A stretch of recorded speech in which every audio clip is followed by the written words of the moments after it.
All right, ready? All right, welcome everyone. This is a Riverside District 96 Board of Education meeting. It's Wednesday, October 3rd.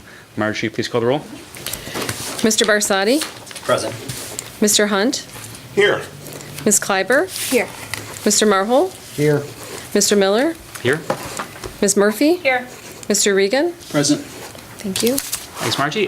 We rotate our meetings between schools, and this time it's Central School, even though we're in Hauser, because it's more convenient than the Hauser Library. So Mr. Gass will welcome us. I like to refer to this as the Central Annex at Hauser. But me and Mrs. Mullen that, because they might be slightly offended. Welcome, everybody, this evening. It's been a great start to the school year at Central. We have many new staff members joining the staff this year, and they're finally starting to settle in. Two in particular have had a huge impact with the start of the year with the social and emotional learning side of things going on at Central, and it's Mrs. Bring and Mrs. Shaw, the new psychologist and social worker at Central. Huge compliments from staff, teachers, and also from parents about the impact they're having with kids on a daily basis, and that's a big improvement for us. Early academic assessments have been completed, and supports for students that need them are underway. And we have a big event coming up in a couple weeks. We did this last year. PTO works with my staff to have the annual Tape the Principal to the Wall for charity. This time around, it's $20 for a whipped cream pie to my face. So if any of you social indulge want to join us on the 19th during the lunch hour. The last time we did it, we were just under $1,400 were donated to charity. This time around, the target is there is one of the Central parents has a relationship with a school in North Carolina that was ravaged by the floods and the hurricanes. So we're looking to possibly donate any of the funds raised to that area. We try to target a small charity or place with the funds are immediately felt the impact of versus to a larger charity. So it's very focused, and it's been a good experience, and we're excited to do it again. So What's that date, Mr. Getz? Friday, October 19th, and I know Martha's going to be out there probably with 2 pies, but thanks for coming, everybody. Thanks, Mr. Gass. Thanks for the welcome. Glad to hear things are going well at Central at the beginning of the year. At this point, is there any public comment? If there's no public comment, we move. Are there any proposed changes to the agenda? If not, we move right into the committee meetings. First committee is Education. Sherry? Okay, we have a lot of special visitors today. Thank you for coming to visit with us. We're going to hear about science and social studies. We have some pilot programs going in initiatives, and Ms. Brownlow's going to introduce us to all of our friends over in the audience. So I'm going to start. Good evening, everyone. As you know, we have, as part of our strategic plan, a curriculum standards alignment initiative, and we had completed ELA and mathematics, and we had completed science and social studies at the middle school. And so now we are working down towards elementary, and all of these people here who are going to be introduced are part of our committee work and have been trained in their various content areas, social studies or science, to unpack the standards, look at our alignment, and look for opportunities to build units of instruction that we can start to implement. So the good news is none of the units that we built are costing us any real dollars other than normal supply budgets, because there are lots of resources out there that are called open education and free to us. And with the talented pool of teachers we have here, they have managed to put together some incredible units of instruction for our students. So we're not having any budget proposals here this evening, just an overview and information around the units that we're going to be trying out this year with our students. So one thing I wanted to mention before I turn it over to the teachers is just that this idea that the science and social studies standards are really grounded in what they're calling inquiry. So both standards, both sets of standards, have this idea that we want students to generate questions and through inquiry sustain their interest in finding answers to those questions. And there's slightly different approaches in social studies versus science, which we will talk about in a minute. But the basic gist of it is that we're really looking for those kids to solve problems together through critical thinking experiences. So you're going to hear a little bit of highlights about what that looks like in our classrooms, and I'm going to turn it over to Kelly King, who is our instructional technology specialist, but she also is a great curriculum partner. All right, do you want to take that? All right, so a little bit about inquiry, like Meryl said, that inquiry is where the students are driving some of the questioning process. So instead of the teacher always being the person to ask the questions and the students answer, the kids are really driving some of the questions through that work. So in science, what that's looking like is, if you turn your attention to the photo on the board, that the students are exposed to an anchoring phenomenon, and you'll hear what that is in some of the different grade levels. And then the students really drive the questions, and we revisit those questions throughout the units, and then students answer them by exploring, both hands-on and with videos or articles or related materials. And then all of our science units have cross-cutting concepts, which means that there's ties to the ELA and math standards as well, and interdisciplinary connections to the programs that we're using in those areas.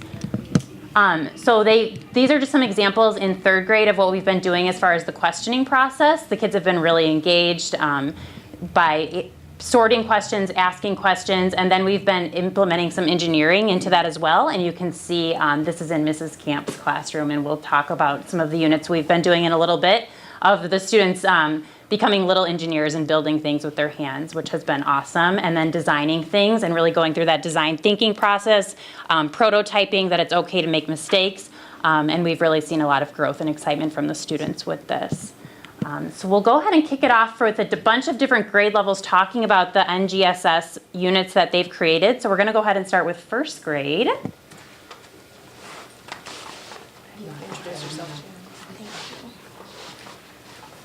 Good evening. My name is Gianna Murata, and I teach first grade at Central. I'm so excited to be implementing this unit late winter, early spring. So what we'll be doing is we'll be starting with our anchoring phenomena, which is basically a selection of photographs of really interesting plants that are very unusual. So here's a few examples if you direct your attention to the screen.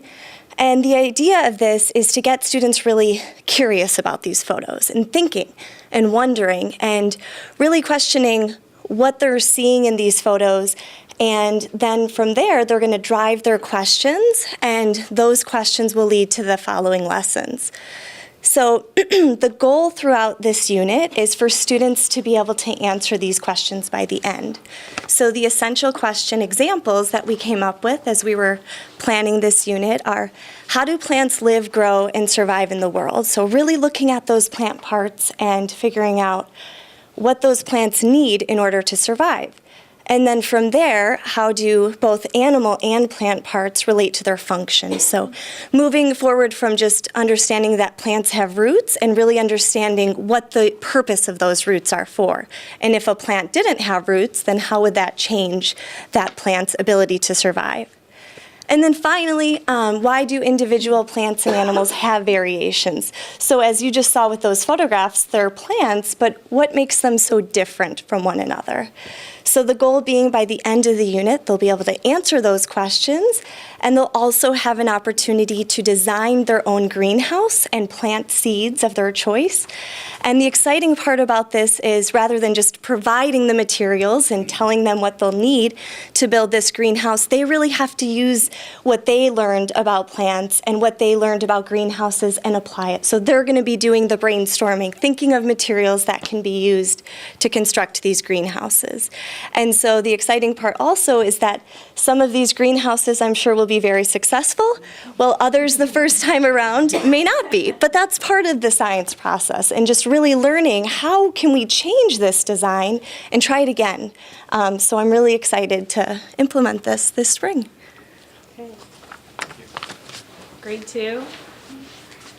Erin Defke, who was a lead teacher in designing the second grade units and is now a math interventionist. She's going to support the pilots. I am, and I've been working the last 3 summers with West 40. We started with foundational services, and then I've continued on. This is kind of like a labor of love at this point, and we're going to get this unit completely put together and sent off to Achieve.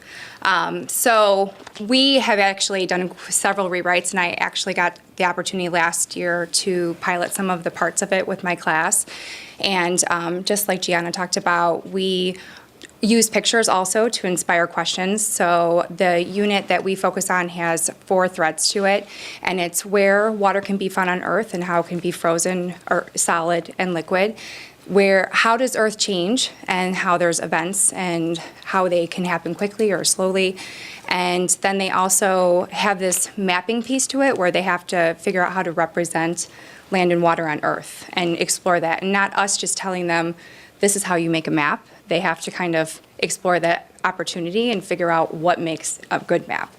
And then afterwards, they figure out that water and wind are the pieces that do change Earth, and then they have to figure out with the engineering piece of our pieces that we're doing, can it be slowed and can it be stopped? And they don't have to come up with ideas of how to do that, but they do have to test existing ideas to decide with data what would be the best solution for whatever situation they've been given. And we've actually worked with another second grade team who's working on a unit about matter, and theirs focuses on playgrounds and the materials that they use for playgrounds. And so we have actually been working in our assessment to kind of partner with them, so when they do this test of materials and then take that the next step and say, well, how could we protect this playground from the elements? So, and then another great part of our unit is that it's threaded with literature. So we found these great stories that are fictional, but they are based on real stories. And then we found other pieces. This story is about actually one of the worst floods in the United States that happened in Vermont. And we found some footage, very old because it happened in 1907, of the actual flood, interviews with people who lived through the flood and their experiences with it. So those are some of the things that the kids will experience, trying to find out more about what happened in this picture. And the picture is a picture of a house, which appears to be in the middle of a lake, but it's actually an area that had gotten flooded from the mountains. So, and then they continue on into this story, which is based about a hurricane that wipes away the sand dunes. And the way that they rebuild the sand dunes after it happens is they put recycled Christmas trees to collect all the sand again to get it back. So they're great stories, and they have science in there that they go through the story and notice those things, and then we explore them to figure out what they mean. So, thanks.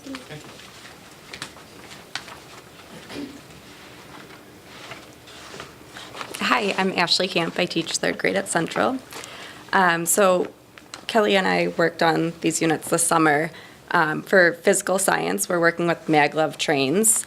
So for our anchoring phenomena, the students got to watch a video on maglev trains to get them interested. You know, it's not your typical metro that they see every day, so they're very interested in that. Our essential questions were, how do properties of magnets allow them to be productive to society, and how could we design and build a vehicle that would be completely functional using magnets?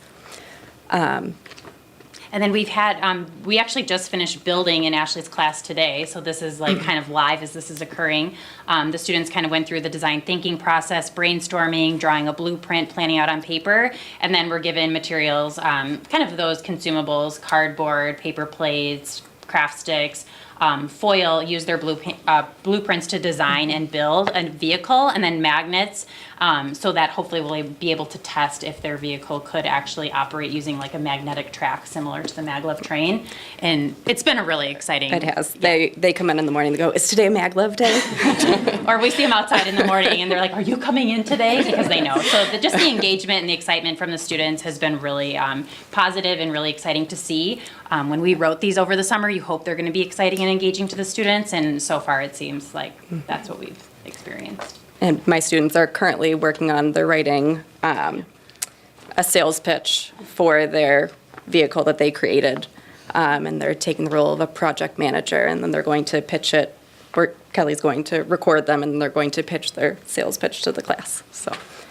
Our second trimester project is in the life science strand. So students will be studying animal adaptations, a similar concept. They'll have anchoring phenomena, essential questions, how the environment affects where plants and animals live. And then they'll be designing, building, and modeling an animal and its adaptation, and doing the same thing, kind of that written component, and then sharing it with a bigger audience. So we're really excited about that one for trimester 2. And then the third trimester, we're focusing on earth science and extreme weather. Let's skip over that. So for the assessment for that, we're excited about that one. They're going to design, build, and test a structure that can withstand a natural disaster. And we're going to simulate the natural disaster. So we're going to bring in like a big, we're going to do this is going to be in the spring, it's going to be a natural disaster day. We're going to simulate either like a tornado or a flood with the water and the wind, and see if their structures that they've designed and built can withstand that. So we're really excited for that one. Yeah. So. Yeah. Again, the engagement and the excitement we've seen from students is great. The students are able to pull the questions that they ask off the board, and we've covered almost all of them just in the couple of weeks that we've been implementing this unit so far. So really great results from what we've seen just in this first trimester. We're really excited for the rest of the year. And for this one, we're going to be able to use some of our ReadyGen techs to help us with research for that, because one of our modules focuses on extreme weather and ReadyGen, so there's a nice tie-in there with ELA. Yeah. Yeah, the interdisciplinary connections have been great. We're doing some measuring even with our maglev trains right now, which helps with our math measurement standards for third grade as well. So you see all 3 units from third grade, because you'll recall that this was also our advanced learning opportunity where Kelly's pushing in with the third grade teachers in every classroom.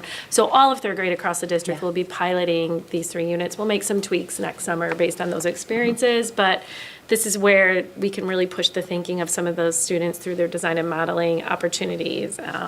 And so between the 2 of them, that's one of the ways that we're enriching the kids in the third grade classrooms. Yeah, and then that written component as well, just that writing and then that speaking to a global audience, like the videos that we're creating, giving them that role as that project manager. If you were pitching or promoting your product to your colleagues in China or wherever, giving them the kind of that lens of having a more global audience to kind of enhance that ELA, that speaking, listening, and writing skills as well. Has been exciting. So that's why there's 3 third grade. We had to develop them for the full year. Yep. Okay. All right. Thank you. And now, Mrs. Dewey? Yes. Hi, Tina Duvey, teach 4th grade over at Ames. I did have the good fortune a couple summers ago to also get involved with FSH in unpacking the standards with the West 40 group. And we've written a unit for our energy series. And our anchoring phenomenon was the blackout video, which some of us a little older than others recall, in the 90s when the Northeast experienced a massive blackout. And that just gets the kids going like, wait, what? And then all of a sudden, I'll just turn out the lights on them. And they get scared because they're like, wait, what's happening? I go, boom. We want them to wonder. And that's what gets that wondering happening. And they start asking those questions. Well, what did you feel? What did you think? What do you know already? What do you want to find out? What is this thing called energy? What is a blackout? One of the earlier slides had all the Post-its all over it. That was from what my kiddos do. And they're continually looking and moving. I've had kids who just walk up, unfortunately, during any other subject sometimes because an idea hits them. I said, you've got something you're wondering. Go up and put it out there. And as I think you guys were mentioning, that the kids are seeing these patterns and groupings and adjusting their questioning. So our big goal is what is energy and what's the relationship between energy and motion. So we'll hit that through a variety of experiences. We like to say like we're the crooked blackjack dealer. We want to steer them a certain way, but we'll let them think they're taking us there. We'll use hand cranks to generate the flashlights. Sound is their favorite one. How are sound and motion related? Because we crank up the tunes on a little portable speaker, and what happens to the rice on that tray, and how high can we get it to bounce? What happens? What do you see? I just step back and let them take over. We talk about solar energy. I have little photovoltaic bugs that you get, and the kids go outside, so we're taking the classroom outside, and on those sunny days, it's a wonderful thing because now what happens when the sunlight hits it and they're watching their bugs dance? And then they start walking around and somebody comes over and looks and wait, all of a sudden their bug stopped. They're, wait, what happened? Why is your bug stopped? Wait, move out of my sunlight. So those kind of exciting things are happening. So as we go through, we then become somewhat experts. We've had these experiences with different forms of energy, and the kids then become researchers, and we jigsaw it out. They get into teams, and they then reach out and teach the rest of the class on a more sophisticated level what's going on in the bigger world around us. And that's that picture there is some of their presentations that they've done, and they present, like I said, to their classmates. We're then looking for our culminating activity. Haven't gotten there yet. It was at the end of the year last year. We ran out of time, but we really want to work on designing a solar oven. Well, how can we use everyday materials that are around us? What have you learned over the course of the week? Now can you apply it and extend it out? And it's funny how they realize that food is energy. And food, I want to do something. How can How can I provide evidence that the energy I have created is doing something in this solar oven? So, and then they get a real taste of how we're powering our world. And like I said, most of the time I put things out and I step back and they take lead, which is really exciting. And I have to stop them because we do have other subjects to get to. But like you guys are saying, are we gonna? Okay, let's find a way to gonna, let's make it happen. So it's a really exciting time. And I'm also looking at now with the way they've tweaked social studies in ReadyGen. We're taking that into it, and we're in a skeletons and bones with our ReadyGen, and we're now extending that out to how can we make that with our science, and we're looking at form and function structure of beaks. So we all had beaks of tweezers and pencils. So it's just interesting how that cross-curricular comes into play with these programs. It's really exciting. So thank you. Okay, 5th grade. Another transition. Lauren Allen was a 5th grade teacher who was our writing guru for science and is now transitioned into the advanced learning role, but supporting the 5th grade team to pilot. Yes, because I love science. Well, I think you already know the format by now. We're in 5th grade. So Earth Science piloted this last year. These are our assessments. This is our model. Anchoring phenomena was the Earth systems, the spheres, the hydrosphere, the geosphere, the spheres. Get the kids to say sphere 5 times real fast. It's really funny. And then water on Earth. So each sphere you go to, you talk about how they interact with each other. Natural disasters, of course, was the big topic, and there were our examples and our inquiry questions. And so they needed to develop a model with that interaction. I did have some 3D models. I had the big Tupperware for the tsunami with the Monopoly houses and the sand and the water. It was messy, but it was good. So, but these are my 2Ds that I have that I saved from last year that I'm glad I did save. So this is, all I asked them to do was to take the inquiry that we did for the 2 weeks or however weeks it took. And this is just, they partnered and they talked about this. They decided that the natural disaster was extreme heat. And they learned abiotic and biotic. So they learned how the abiotic rock helped the biotic little lizard stay out of the extreme heat. But it was funny when they put the bird in the tree, they thought that the tree was abiotic. I was like, So that was a good learning. So they decided that this was the geosphere, the atmosphere, and the biosphere working together. And then down here we have the tsunami, the train wave, that the danger for home and people, and that this was the geosphere, the hydrosphere, and the atmosphere, because this group did learn that carbon dioxide is rampant in the air during the time of a tsunami. So this is 2 authentic assessments that we had, that I saved. Sorry, I didn't have the 3D ones. Thanks, Lauren. Thanks. Social studies is very similar, except the biggest difference is that the inquiry comes through the learning activities versus on the front end. Is it okay if I ask a science question? Oh, sure. Since it's like. Sure. I love that everyone's asking the kids to question. I think that's fantastic to get them to think critically. I was just curious, are they ever asked to articulate a procedure to another student or to replicate another experiment that someone did or to use, I don't know, kind of that science researcher principle of using each other's work and replicating? I was just curious if that happens and if so, when.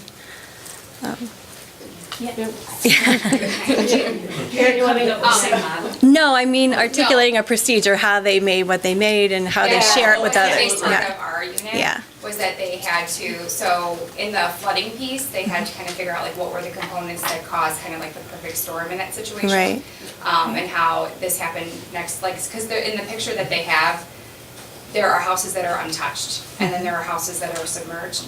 So they have to like come up with an experiment of how to demonstrate that. So one of the questionings, like the blackjack dealing that Tina was talking about, Right. is that we asked them, well, you know, how can we try, because this happened so long ago, how can we figure out how this happened? how can we recreate this? Like, we're not gonna go to the mountains and Right. start a flood again. Right. So they had to come up with ideas of how to make that happen. Right. And then they had to test their ideas. Good. And then when they failed, they had to like kind of check each other's and go, oh, well, this worked in yours, but this did not work in mine. So what's another way we can do this again? Right. So, and the same thing with the mapping, where they all had to draw a map of the situation and then put their maps up and then compare what elements were like the ones that made sense to everyone, and these are elements we probably should put in there. So Right. that's a big part of it, is that they have to figure it out themselves. Yes. And not have us tell them how to. Yeah, I was just wondering about the communication Yeah, that would there's a happen. collaboration that goes on. Well, to articulate what you were thinking, and could Right. someone else Right. do what you talked about? And in the driving question board, you always go Yeah. back to that. Yes. Right. And that's your Right. driving Good, question. good. And the kids will go back, and once you say, did we answer this question? How did we answer this question? Yeah. And who answered this question? Right. And they would share it out. Right. So we're always going back and forth. Good, that's great. And I just have a second question. This is, can you articulate more about the Ready Gen, and is there any use of informational text analysis? It's actually, I'll let you guys. I'm only asking because Yeah. when they get older, it's so critical that they understand that, and it's not something that we normally Using do a at home. motion You know, keyboard. It's read, The Economist and It's informational text heavy, I think, in almost every. or read Life magazine and dissect it. Yeah, Yeah. they're understanding the text structure Good. and how they can utilize that. Like I said, we're not just dabbling, I tell the kids, you're going up into your elbows and understanding Good. how do you use this. Good. And then can you apply it in a situation, like I said, we've read all about these skeletons, bones, structures, joints, and their Right. function. Good. And how are they Good. related. And we're taking what we learned with that, can we think now, how can we talk about that with birds' beaks? Great. How are their feet? So. Ready So Gen has- translating the language from one Yeah. piece. Great, thank you. And Ready Gen has that throughout at every CC. Good, yeah, I mean, And you'll hear interdisciplinaries, even yeah. more too, like both science and social studies. It goes back and forth with its informational text to tie back to all, both domains. Well, yeah, I don't expect it every Yeah. minute. I mean, they should be But experimenting, it's- but. And then yeah. that's got the literature embedded as well. Right, right. So it's got it up. And fourth grade also, what we like about it is has the literature piece along with an informational piece, so they can look through two different genres Yeah, and I at think the that's same great to get them time. engaged. If you pull in a piece of literature, it's so much more interesting. Studying infographics, and that's Yeah, what that's okay. what those Yeah. are. And that's what's really great, is that you're studying all of those graphics and everything in there, you're learning how to get that information out. Right. And I think, I just learned that this week, that's what they're doing. So I think that's amazing too, yeah. Yeah. We had students pulling out too, like when we were going through the blueprinting process of designing our maglev vehicles, we had students like pulling out the article that we read that we like Good. annotated Great. to like help them Great. design their thing, so they're making the connection. Here's an back to things evidence we read, connection. That's yeah, great. days Good. earlier. That's good to hear. Perfect, thank you. It's good stuff. And so in the social studies standards themselves, there is an inquiry strand, actually, a set of inquiry skills that kids are expected to generate questions and find evidence and then state claims and try to prove them through their inquiry. So I'm going to just take you through that and show you some of the sample units that we're going to be working through. So Natalie's going to we'll run through this quickly so you get a sense of social studies. It's similar. All right, I'm Natalie Geiger and I teach first grade at Ames. So in first grade, social studies, one of the units is global citizenship with a focus on economic choices. To begin this unit, students are hooked with an exploration of choice between wants and needs and how money affects our decisions. Throughout the unit, students are asked to answer the essential questions: how is money earned, what do families choose to spend their money on, and why do families save? At the end of the unit, after students have explored concepts, they will create a poster promoting different ways to save, and that will be hung in the school community for everyone to see. I'm looking forward to implementing this unit because it's closely tied to our Ready Gen themes and texts. That these specific texts are yearly favorites so far with first graders, and I'm also looking forward to the ability to implement cross-curricular lessons. So. Yeah. So in social studies, Kelly's going to play one really quick hook so you can see the kind of thing we're doing. In social studies, we're piloting in first grade, fourth grade, and fifth grade. And then next year, we would be developing units for second, third, and kindergarten. So we're doing a scaffolded approach in social studies. Science started 2 years ago. Social studies just started this past summer. You guys can start talking. After a long and heated debate, New York politicians were finally able to put their differences aside and come to an agreement. The official state snack is yogurt. Hey guys, I'm Andrew Dimberg for Buzz 60. Yes, state snacks are a real thing, but yogurt isn't even the weirdest of them all. In Illinois, popcorn is the state's choice. Orville Redenbacher probably wasn't too thrilled. He's from Indiana. There's home for Jell-O. In Utah, in 2001, lawmakers decided to make Jell-O the state treat. Did you know that the official state soft drink of Nebraska is Kool-Aid? And save dessert for last. In Missouri, the state dessert is an ice cream cone. Here's a bonus question. In New Mexico, the official state question is red or green. A better question would probably be, don't politicians have more important things to discuss? 160, now you know, pass it on. So, hi, I'm Jeff Widra. I teach 4th grade at Ames. I'm Rachel King, and I teach 4th grade at Blythe. And our inquiry unit for social studies includes civics and government standards as part of the new C3 social studies standards. So you just saw our sparking curiosity. I bet none of you knew, including ourselves, that there was a state snack. And what's really interesting that the kids will find out is that a child in Illinois, I think a suburban Chicago school district, actually asked that question and got the ball rolling to get Illinois a state snack. We have state birds, we have state trees, we have state insects, we have state everything. We now have a state snack. So that real world example will show our kids that you have a say in how this country, how this state functions. So the questions we would like our kiddos to get close to and understand are, well, how does government get its power? Why is government necessary?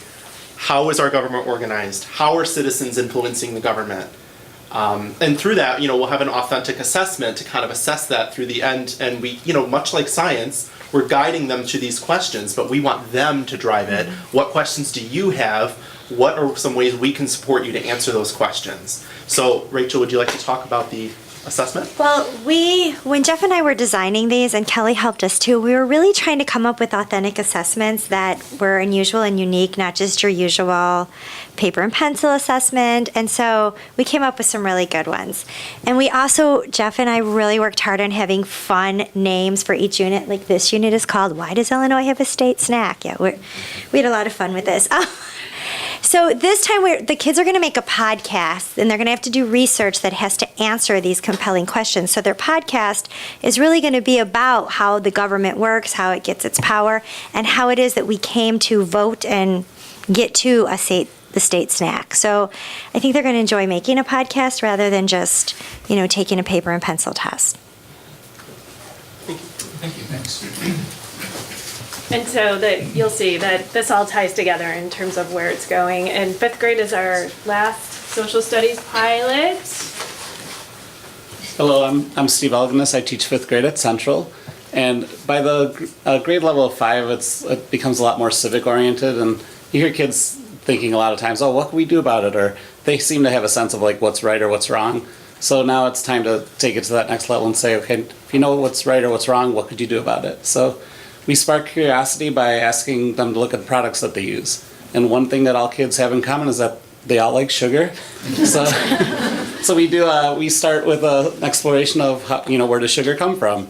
Does it come from a factory? Does it come from a plant? So I'm amazed that I learned a lot just through the designing of this unit of, the process of making sugar. And so you get to bring it to that connection of they needed slavery to, do all the sugar at the sugar plantations. So through the use of multiple texts, the kids read about certain articles, they read some business reports, and they get an idea of that. You can't ask people not to use sugar because just about everybody uses sugar. So what could you do then? And instead of just saying don't use sugar, what are some other options you have as a consumer to make better choices? So I like having kids go to Costco with their parents, take a look. They're starting to notice the free trade. There's like the free trade logo on a lot of products. So through the use of this inquiry, you could say, well, what does that mean? And then you kind of turn them on to certain literature to explore that. And then at the end, they're going to come up with an awareness program.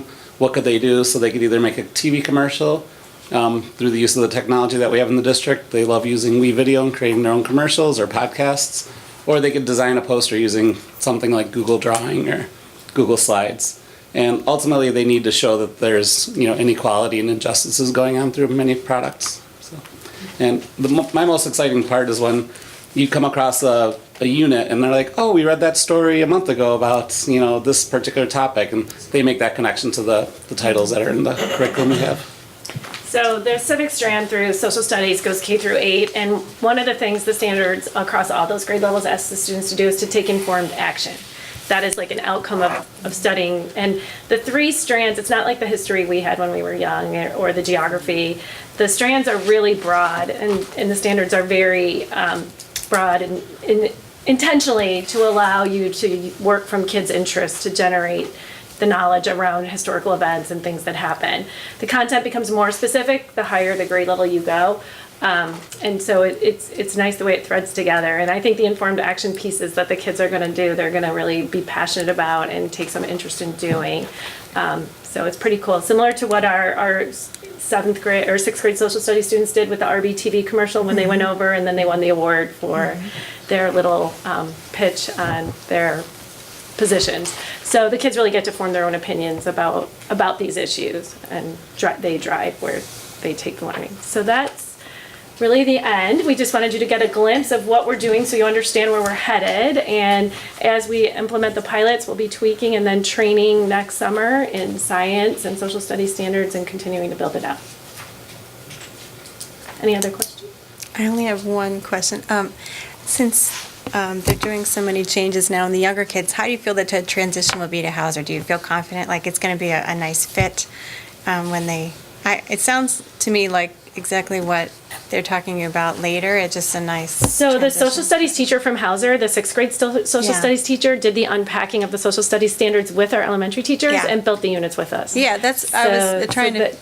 So we have that connection. She's going to do that with all of our teachers, all of the training and in-servicing. And the science teachers, we have a great connection with through science club. So I was just saying, like, do you feel like there are changes that you see every day, and do the other teachers kind of say, oh, I'm so glad that they talked about this when they come to 6th grade, and we'll see more of that as we go forward because we're I know it's early, but yes, we're definitely and you'll see it in our science achievement data when we share that later this month too. Anybody else have a question for? No, I think this is so fantastic, and I kind of wish I were like an elementary student. Like, not like what I had in science and social studies. So. And we've been able to use our ReadyGen resources and math resources to support all of it, so that's been great too. I want to see the training when it's done. Maybe Kelly could send us a video or something. Yeah, I mean, we're going to be filming tomorrow because the builds are done, so we're going to start. Would you send us a little link? Yeah, of course. Thank you. Lovely. Thank you. Thank you all for coming at night. So appreciate it. You had a long day. Thank you. Great. Thanks, teachers. Love you all.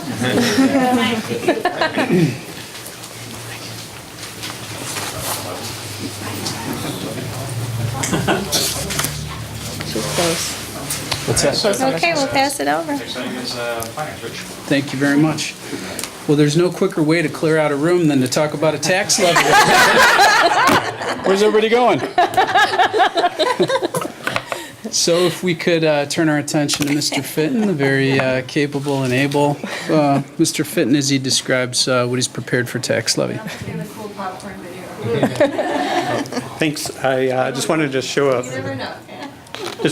a few slides to kick off the annual tax levy season, which coincides with the start of the NHL season tonight also. So the purpose of the levy and extension is, the whole process is to convert our district's tax base into revenue. Another couple definitions. The levy is the amount of revenue requested by the school district, and the extension is the amount that's approved by the county clerk. And there's a law that limits the amount of the extension to 5% or inflation, whichever is less. It's the Property Tax Extension Law, or PTEL, and commonly known as a tax cap. Limits the amount of growth in our property tax revenue from year to year. So the inflation rate is usually measured by the Consumer Price Index, or CPI, and this is 10 years of CPI. So back in 2010, it was 2.7%, and the highest we had was a 3% in 2012, and the lowest is a 0.7, and the last 3 years have been about 2%, a little over. Here's our timetable of board meetings and the different drafts of the 2018 tax levy. Well, we have till December to refine the levy before approving it, so we'll keep refining it and get better information and tie it up at the December meeting. And I just wanted to show one last slide to give you an idea of how important the property tax is to our operating budget. We have a $28.4 million budget for operating revenue, and 85% of that comes from property taxes. Any questions for me so far? Okay. Oh, I have one question. Yeah. Is there any indication on like the long-term CPI? I know you can only go so far, but you know, in the next, after 19, like, do they have any predictions about what, I know it's a total stab in the dark, but. There's plenty of predictions, I guess. Yeah, I You suppose. could probably find the one you want out Right, there. right. It is going a little higher this year. It's Okay. trending up. Yeah. But the one that matters is what it measures in December Right. versus the previous December. Right. So I guess if I wanted to bet, I'd say it might go up over time, the next few years. Thank you. Sure. Yes. Could you give slightly more insight into the division between the state and federal? How much it? The state money is mostly, I think 1.4 million of it was general state aid. It's now evidence-based funding. There's about 500,000 of transportation reimbursement in that, and then some smaller grants. Federal, there's just a small amount of IDEA money. Most of our IDEA money goes through LADSI, and they hold it and pay our bills for the services we use there. And that'll be changing next year. It'll come through us. They'll bill us the same amount, but it'll at least go through our books. It'll make these numbers look a little bigger, but we'll pay it into LADSI for all the services we use. So really roughly, the state makes up about 6%, 6.5%, and the state and the feds maybe 2%. Yeah. Any other questions for Mr. Fitton? So I think it's a good kickoff, and as we go along towards December, this will start to take shape as Mr. Fitton gathers more information and makes a recommendation to the board. Thanks. So, Mr. Fenton, did you want to, well, your other attachment to the board book is the, let's see here, there's just your regular budget pass. Let's see here. Your tax levy memo, and then we have another document in here with respect to online fee payment. Yeah, Tom's going to talk to you about that. Perfect. Good evening. Yes, we're planning to expand services for parents with an online fee payment service, which is outlined in the document that I provided. It provides an opportunity for really parents to begin to some ease in payment of some not only fees, but a lot of those purchases, whether they be locks, field trips, so forth, via credit card or via e-check. What it also allows us as a district to really improve upon some of our internal processes and controls. It obviously means we'll probably be taking less cash, which is always a good thing. We'll have less cash floating around. But again, at the same time, to be able to automate some systems that, like to have a POS system for our lunch program, and to have more reporting on inventory within our food service area. So the process really began in the spring in looking at different services that were out there, and Pushcoin really provided a really comprehensive solution in that it had a lot of functionality already integrated into it. So it wasn't a matter of going out and finding then a lunch program. It was integrated in. It also handles our state and federal free and reduced lunch program management is all contained within it. So it really is an all-in-one solution. Given that there are various components to it, we're really looking to roll it out over several months. It'll begin with, we'll probably start with some of the tuition-based programs that it will make it easier to collect those fees for parents, and then kind of culminate and end with the coincide with the online registration in the spring or late winter. Yeah, looking forward to it, and hopefully I think parents will like it. When we went through the evaluation process, did bring in all the internal stakeholders who are really impacted with the fee collections to get their insights. Had food service at the table, had the business office, had some principals at the table. We also had Pete Gatz, who really also gave that perspective of a parent whose district is utilizing Pushcoin. So, and the ease at which, he had really high marks as a consumer on the consumer side as well. So that's pretty much it. If there's any questions? Are we able to save anything by migrating to this? Consolidating, or is it? I think one of the things that this solution does provide, it'll give us a lot of reporting, and it also can automate processes in terms of collections, where you can have reminders of outstanding fees. You have better tracking from year to year fee tracking.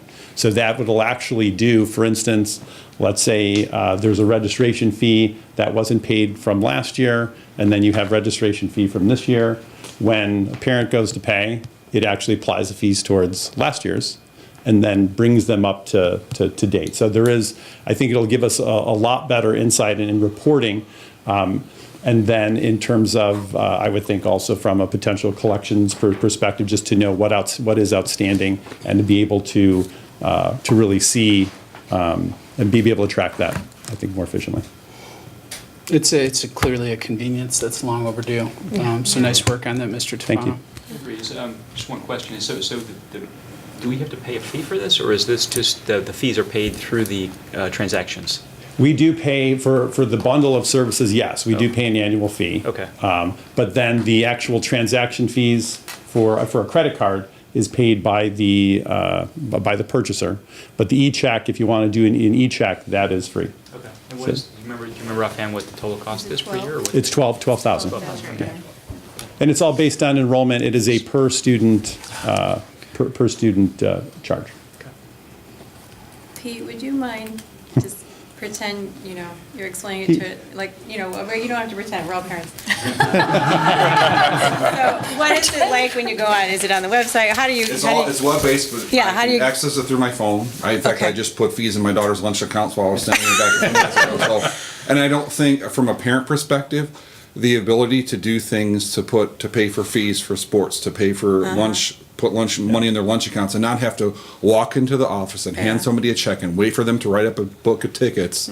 And the other flip side too is in the cafeteria, kids are going to be able to go through the line faster. You don't have to have people chasing lunch someone tickets will see down. it there that they've got a balance. There'll actually be, since there'll be Is there a terminal there? POS, exactly. Yeah. There will be a point of sale system, so that kids will actually go through those are some of the logistical, operational type things of, are they going to have ID badges? How are we going to run students through there efficiently? But yeah, that from the parent side, it's a lot. It removes a lot of stress when your kid calls you and said, "I'm out of lunch money," and in 30 seconds I can put money back in our account. I mean, that side, that's something that's never going to go away for any parent. The convenience fee of the convenience of being able to do it. And I believe you can set up auto replenish, and so there are some things that certain balance. But it also does account for if for some reason that let's say a student, they're at a zero balance and they go up to the lunch line. It's not going to not allow them to get lunch. Right. I mean, I was going to say, if you're found to be inaccurate, we can set thresholds of going negative to allow that. So the kid's not For the parent starving? that's cautious too about what their child's eating at lunch, it actually will tell you what they've purchased. Oh, too. interesting. So when they bought ice cream for the table, you know. Thank you. So say like, I have a student at Hauser, and I want to buy a yearbook, and then I have to buy a band polo shirt. Like, will all of those things be through there? Yes, well, we're looking to get all fees. That's fantastic. You mean you don't have to write 5 checks? And fees will be associated per student.